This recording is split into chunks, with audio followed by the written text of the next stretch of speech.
Hello friends. किसी ने बड़े कमाल की बात कही है कि क्या भरोसा करना गैरों पर जब चलना ही है अपने पैरों पर। आज हम लोग इंग्लिश ग्रामर में कुछ इम्पोर्टेंट यूज़ के बारे में पढ़ने वाले हैं। तो अगर अभी तक आपने चैनल को सब्सक्राइब नहीं किया है तो सब्सक्राइब करके बेल आइकन को प्रेस कर दें ताकि मेरी आने वाली वीडियो की नोटिफिकेशन आपको समय से मिलती रहे। तो चलिए स्टार्ट करते हैं। सबसे पहले हम पढ़ने वाले हैं use of is am are plus to. Is am are के साथ टू का यूज़ हम कब करते हैं, किस कंडीशन में करते हैं। तो अगर कोई हिंदी का ऐसा वाक्य है जिसके अंत में वाला है, वाली है या वाले हैं ऐसे शब्द आते हैं तो वहाँ पे आप इज़ एम आर के साथ टू का प्रयोग कर सकते हैं। जैसे एग्जाम्पल में है, वह स्कूल जाने वाला है, मैं एक कहानी लिखने वाला हूँ, वह क्रिकेट खेलने वाला है। ऐसे जितने भी सेंटेंसेस हैं उनको आप इस is am are plus to के यूज से बना सकते हैं। तो जैसे यहाँ पे है वह स्कूल जाने वाला है तो हमने लिखा he is to go to school. He के साथ इज़ का यूज़ होगा इसलिए हमने यहाँ पे इज़ लगाया है। मैं एक कहानी लिखने वाला हूँ, पहले मैं की इंग्लिश लिखेंगे आई, फिर एम टू लिखने वाला हूँ, राइट एक कहानी और स्टोरी। यानी कि आपको अगर किसी सेंटेंस में वाला है, वाली है टाइप के कुछ वर्ड्स दिख रहे हैं तो उनको आप इज़ एम आर के साथ टू लगाकर बना सकते हैं। और ये याद रखना है कि टू के बाद हमेशा ही मेन वर्ब की फर्स्ट फॉर्म आती है। आगे बढ़ते हैं। दूसरे नंबर पे हमें पढ़ना है वाज वर प्लस टू। यानी कि वाज और वर के साथ टू का यूज़ कब करते हैं। अगर किसी हिंदी वाक्य के अंत में वाला था, वाली थी, वाले थे ऐसे कुछ शब्द आ रहे हैं तो आप वहाँ पे वाज वर के साथ टू का यूज़ करोगे। जैसे वह स्कूल जाने वाला था, मैं एक कहानी लिखने वाला था, वह पढ़ने वाला था, वह क्रिकेट खेलने वाला था, वह आगरा जाने वाला था। ऐसे जितने भी सेंटेंसेस होते हैं उनको आप ऐसे ही बनाओगे। तो वह स्कूल जाने वाला था ही, और ही के साथ वाज लगेगा तो हमने वाज लगाया। He was to go to school. मैं एक कहानी लिखने वाला था, I was to write a story. आगे बढ़ते हैं। Was were plus about to. अभी हमने सिर्फ वाज वर प्लस टू पढ़ा था, अब वाज वर के साथ अबाउट टू को भी पढ़ना है। इसमें थोड़ा सा डिफरेंस होता है। इसमें तुरंत के काम के बारे में कहा जाता है। जैसे अभी था मैं कहानी लिखने वाला था, अब इसमें रहेगा मैं कहानी लिखने ही वाला था। ऐसे सेंटेंसेस को बनाने के लिए वाज वर्ग के साथ अबाउट टू लगाना होता है। जैसे वह स्कूल जाने ही वाला था तो he was about to go to school. मैं एक कहानी लिखने ही वाला था, I was about to write a story. अगर इसके साथ है प्रेजेंट में आ जाए, जैसे वह स्कूल जाने ही वाला है तो आप वाज की जगह इज लगाएंगे, he is about to go to school. आगे बढ़ते हैं। Use of has have plus to.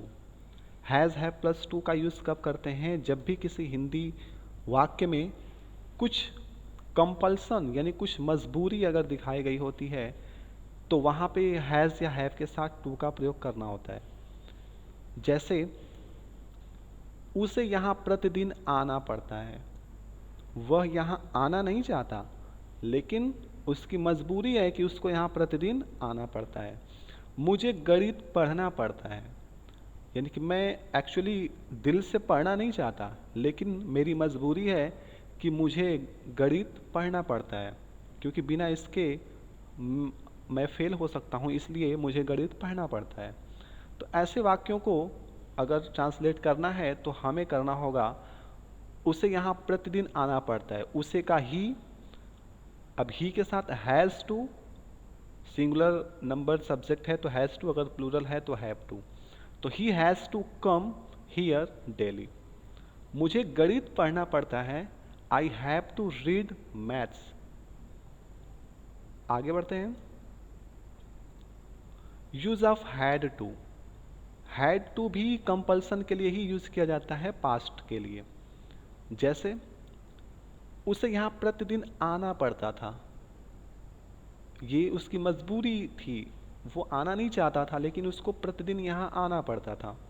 तो he had to come here daily. मुझे गणित पढ़ना पड़ता था। I had to read maths. Next, use of will या शैल हैव प्लस टू। इसका यूज़ हम कब करते हैं? इसका यूज़ भी फ्यूचर की कंपल्सन, फ्यूचर में अगर कुछ मजबूरी को दिखाना हो तो उसके लिए इसका यूज़ करते हैं। जैसे उसे यहाँ प्रतिदिन आना पड़ेगा, उसे यहाँ प्रतिदिन आना पड़ेगा। He will have to come here daily. मुझे गणित पढ़ना पड़ेगा, मैं पढ़ना नहीं चाहता लेकिन मुझे गणित पढ़ना पड़ेगा, क्योंकि गणित के भी मुझे पेपर देना है, उसमें भी मुझे पास होना है। तो आई shall have to read maths. I के साथ शैल लगाएंगे तो शैल हैव टू, और टू के बाद मेन वर्ब की फर्स्ट फॉर्म ही आती है, तो आई शैल हैव टू रीड मैथ्स। अगला है यूज ऑफ बिगिन टू या स्टार्ट्स। ये बहुत ही इंपॉर्टेंट यूज है। अब इसका मतलब क्या, जैसे वह पढ़ने लगता है, वह खेलने लगता है, वह दौड़ने लगता है। तो ऐसे वाक्यों का जब ट्रांसलेट करना होगा तो हम बिगिन टू या फिर स्टार्ट के यूज के द्वारा करेंगे। जैसे वह पढ़ने लगती है तो सी बिगिंस टू रीड। बिगिंस इसलिए लगा क्योंकि सब्जेक्ट जो है वो सिंगुलर है, सिंगुलर सब्जेक्ट के साथ वर्ब में एस या ई एस लगाते हैं। तो सी बिगिंस टू रीड। वह खेलने लगती है, सी स्टार्ट्स प्लेइंग। ध्यान ये देना है, आप इन दोनों सेंटेंस को देख रहे हैं, जब हम बिगिंस लगाए हैं तो बिगिंस के साथ टू लगाए हैं और टू के बाद मेन वर्ब का फर्स्ट फॉर्म आएगा। लेकिन जब हम स्टार्ट्स लगाएंगे तो स्टार्ट के साथ टू नहीं लगाएंगे, वहाँ पे हमेशा ही मेन वर्ब की फोर्थ फॉर्म यानी कि जिरंड की फॉर्म यूज होगी।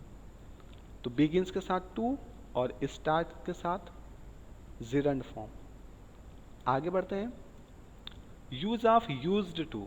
यूज्ड टू ये भी बहुत ही इंपॉर्टेंट यूज है। करता था, करती थी, मतलब ये है कि वह पढ़ा करता था, वह यहाँ आया करता था, वह क्रिकेट खेला करता था। ऐसे सेंटेंस को हम यूज टू के द्वारा बनाते हैं। जैसे वह यहाँ आया करता था, he used to come here daily. वह के लिए ही, करता था के लिए यूज्ड टू, आना का कम और यहाँ का हियर। और सर यहाँ पे प्रतिदिन नहीं लिखा हुआ है तो डेली को आप हटा सकते हैं, ठीक है। मैं क्रिकेट खेला करता था, आई यूज टू प्ले क्रिकेट। यानी कि जब भी कोई ऐसी आदत वाली चीज़ हो तो वहाँ पे आप यूज्ड टू का यूज़ करेंगे। आगे, यूज ऑफ हाउ टू। बहुत ही इंपॉर्टेंट यूज है ये हाउ टू। इसका मतलब है आता है, आती है। अब वो चल के आना वाला नहीं, मतलब आप आगे देखिए समझेंगे। उसे अंग्रेजी पढ़ने आता है, मुझे तैरना नहीं आता है। यानी कि जब भी किसी एक्शन के बारे में बात की जाए कि ये चीज़ मुझे आती है, ये चीज़ मुझे नहीं आती है, तो वहाँ पे हम हाउ टू का यूज़ करते हैं। जैसे उसे अंग्रेजी पढ़ने आता है, तो उसे पढ़ने आता है, ही नोज, वह जानता है, हाउ टू रीड इंग्लिश, कि इंग्लिश कैसे पढ़ी जाती है।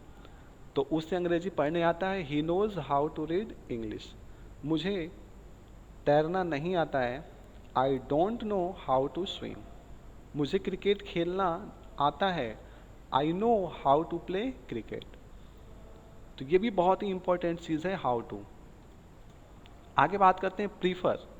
प्रीफर भी हमारे लिए बहुत ही इंपॉर्टेंट यूज़ है। प्रीफर का यूज़ हम किस लिए करते हैं, जब भी हमें कोई चीज़ पसंद आती है। मैं लिखने से ज़्यादा पढ़ना पसंद करता हूँ, ठीक है, तो ऐसी चीज़ों के लिए हम प्रीफर का यूज़ करते हैं।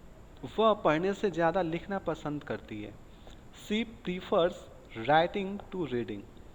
यहाँ पे एक चीज़ ध्यान ये देंगे कि जो चीज़ पसंद है उसको पहले लिखेंगे और जो चीज़ पसंद नहीं है उसको हम उसके बाद टू के बाद लिखेंगे। जैसे लिखना मुझे पसंद था तो लिखना के लिए राइटिंग मैंने पहले लिखा, और पढ़ने से ज़्यादा पसंद था इसलिए पढ़ने वाले को मैंने बाद में लिखा। वह चाय से ज़्यादा दूध पसंद करता है, ही प्रीफर्स मिल्क टू टी। यहाँ पे दूध उसको पसंद है इसलिए दूध को हमने पहले लिखा, चाय से ज़रा पसंद है इसलिए चाय को हमने बाद में लिखा। तो ये भी बहुत ही इंपॉर्टेंट यूज़ है प्रीफर का। आपको अगर ये चीज़ समझ में आई हो तो वीडियो को लाइक करिएगा, कमेंट करिएगा और अपने दोस्तों के साथ शेयर करिएगा। Thank you.